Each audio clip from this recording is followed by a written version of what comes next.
ප්‍රාණඝාතය. සත්තු මැරීම. සත්තු මැරීම ප්‍රාණඝාතය කියන්නේ තමා දැන තමාගේ උපක්‍රමයකින් සතා මැරෙන්නම ඕන. මස් මාළු කන එක අයිති නෑ මේකට. කවුරුවත් කඩේ ගිහිල්ලා මේ අර සතා මරලා ගෙනින් හාල් මැසු 100ක් මරපන් එහෙම කියන්නේ. මරලා වේල්ලා තියෙන හාල් මැසු ටික අරගෙන එන්න. ඊට පස්සේ මස් උනත් මිනිස්සු මස් මරන්නේ අහවල උදෙසා කියලා නෙවෙයි. නමුත් අපේ ඕඩර් එකක් දීලා අපි මරනවා නම් ඔහු ප්‍රාණඝාතයේ කොටස්කරුවෙක්. නමුත් මරලා තියෙන මස් මාළු ගත්තා කියන එක ප්‍රාණඝාතයට අයිති නෑ.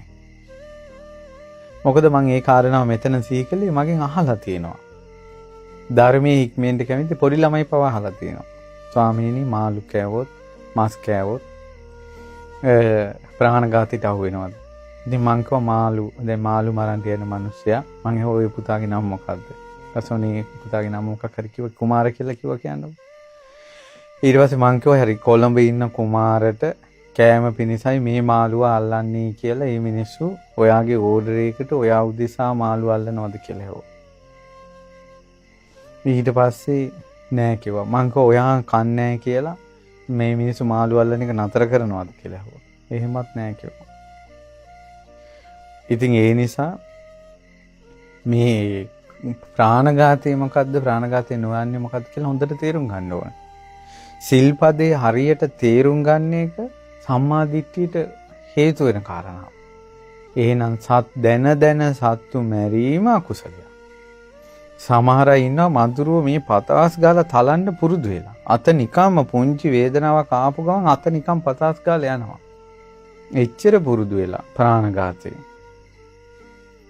සත්තු කූඹි මරන්න, මధుරව මරන්න, මීයෝ මරන්න පුරුදු වෙලා. ගෙදර මී කරදරයක් තියෙනවා නම් මීයා කූඩුවකට අල්ලලා ඈතට ගිහින් දානවා.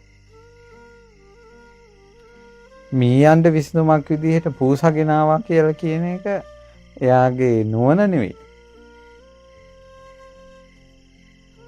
එහෙනම් අපි මීයෝ බෝ වෙන තැන් සුද්ධ කරලා ඊළඟට ඒවට හේතු විමසලා ඊළඟට ඉන්න මීයෝ ටික කූඩුවට අල්ලලා ඈතට ගිහින් දානවා. උන් කැලේකට ගිහින් දාපුවම යසල ජීවත් වෙනවා.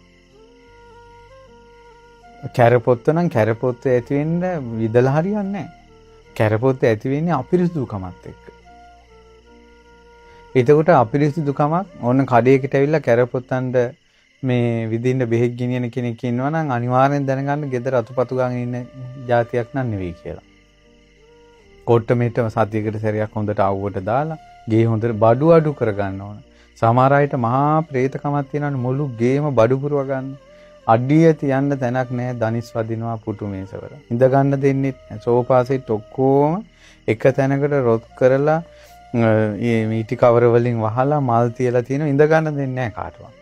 ඊට වැඩි හොඳයි ෆොටෝ එකක් ගෙනල්ලා ගැහුවා නම් සෝෆා සෙට් එක. එතකොට අර බඩු වැඩි වෙනකොට ගෙදර නිදහසකුත් නැහැ. මොකට හැදුවද කියලා හිතෙනවා ගෙවල්. එතකොට ඒ නිසා හොඳට ගෙදරක් හැදුවොත් ගෙදර හොඳට ඇවිදලා යන්න පුළුවන් වෙන්න ඕන. හොඳට ඉර එළිය වැටෙන්න ඕන. ඕන වෙලාවක සුද්ධ කරන්න පුළුවන් වෙන්න ඕන. එහෙමනම් කරපොතු බෝ වෙන්නේ නැහැ. කරපොතු ගෙවල් වල සත්තු බෝ වෙනවා අමනුෂ්‍ය දිෂ්ටි වලට. ඒ වගේ වෙලාවක පිරිත් කියන්න ඕන. කන්ද පිරිතෙන් පිරිත් කියලා පිරිත් පැන් ඉහින්න ඕන. කන්ද පිරිතෙන් පිරිත් කරලා දුම් අල්ලන්න ඕන. පිරිත් කියා ගේ සුද්ධ කරන්න ඕන. කන්ද පිරිත කියා. එහෙම අයින් වෙනවා. ඒතකොට ඒ නිසා මේ උපක්‍රම ප්‍රාණඝාතයෙන් වළකිනවා කියන එක ප්‍රාණඝාතේ කරනවා කියන එක ඉක්මනට කරන්න පුළුවන්. ඇයි කැරපොතු ටික දැක්ක ගමන් විදගෙන යන්න තියෙන්නේ. මීයේ දැක්ක ගමන් මී කතුරු අහු කරන්න තියෙන්නේ. මම දැක්ක දවසක් ගෙදරකට ගිහිල්ලා කොහේ හරි ගිහිල්ලා මේ ඉටිරෙදි වලින් සිවිල්ලම ගහලා තිබ්බේ. දැන් මීයා අර ඉටිරෙද්ද උඩින් යනවා. මෙයා වෙනම ජැකට් එකක් හදාගෙන මේ ලීයක අග ඉදි කට්ටක් හයි කළා. එතකොට අර මීයා අර මේ ඉටිරෙද්දේ අඩිය තියෙනකොට උගේ අඩිය යටට පේනවනේ. ඒකට අයින්නවා ඉදි කට්ටෙන් යටින්. කොහොම කර්මයක් සකස් වෙයිද? කොහොම කර්මයක් සකස් වෙයිද? പ്രേත ලෝකෙ ඉපදුනොත් තියෙන අඩිය ඉදිකඩු මාවතක් හැදෙයි.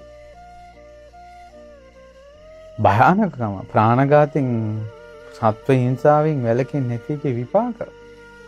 මේවා පව් දේවල් අකුසල් කියලා බුදුරජාණන් වහන්සේගේ ශ්‍රාවකයාට ඥානෙ උපදිනවා. නිසා ප්‍රාණඝාතයක් නම් කරන්න එපා. සතෙක් මරන්න ලේසි. ප්‍රාණඝාතයෙන් වළකින එක ලේසි නෑ. දැන් මං කිව්වේ කැරපොත්තු මරණ එක ලේසි. නමුත් මං දැන් විකල්ප කීයක් කිව්වද කැරපොත්තු අයින් කරගන්න? ඒකට කාලය යනවා. මහන්සි වෙන්න ඕන. ඒකයි ලේසි නෑ පින්වත්නි. සත්තු මැරීමෙන් වැළකී ඉන්නවා කියන එක ලේසි දෙයක් නෙවෙයි. ශ්‍රේෂ්ඨ දෙයක්. කවුරු හරි කරනවා නම් ප්‍රාණඝාතයෙන් වැළකී ඉඳීම ඒක ශ්‍රේෂ්ඨ දෙයක්. ඒක කුසල්.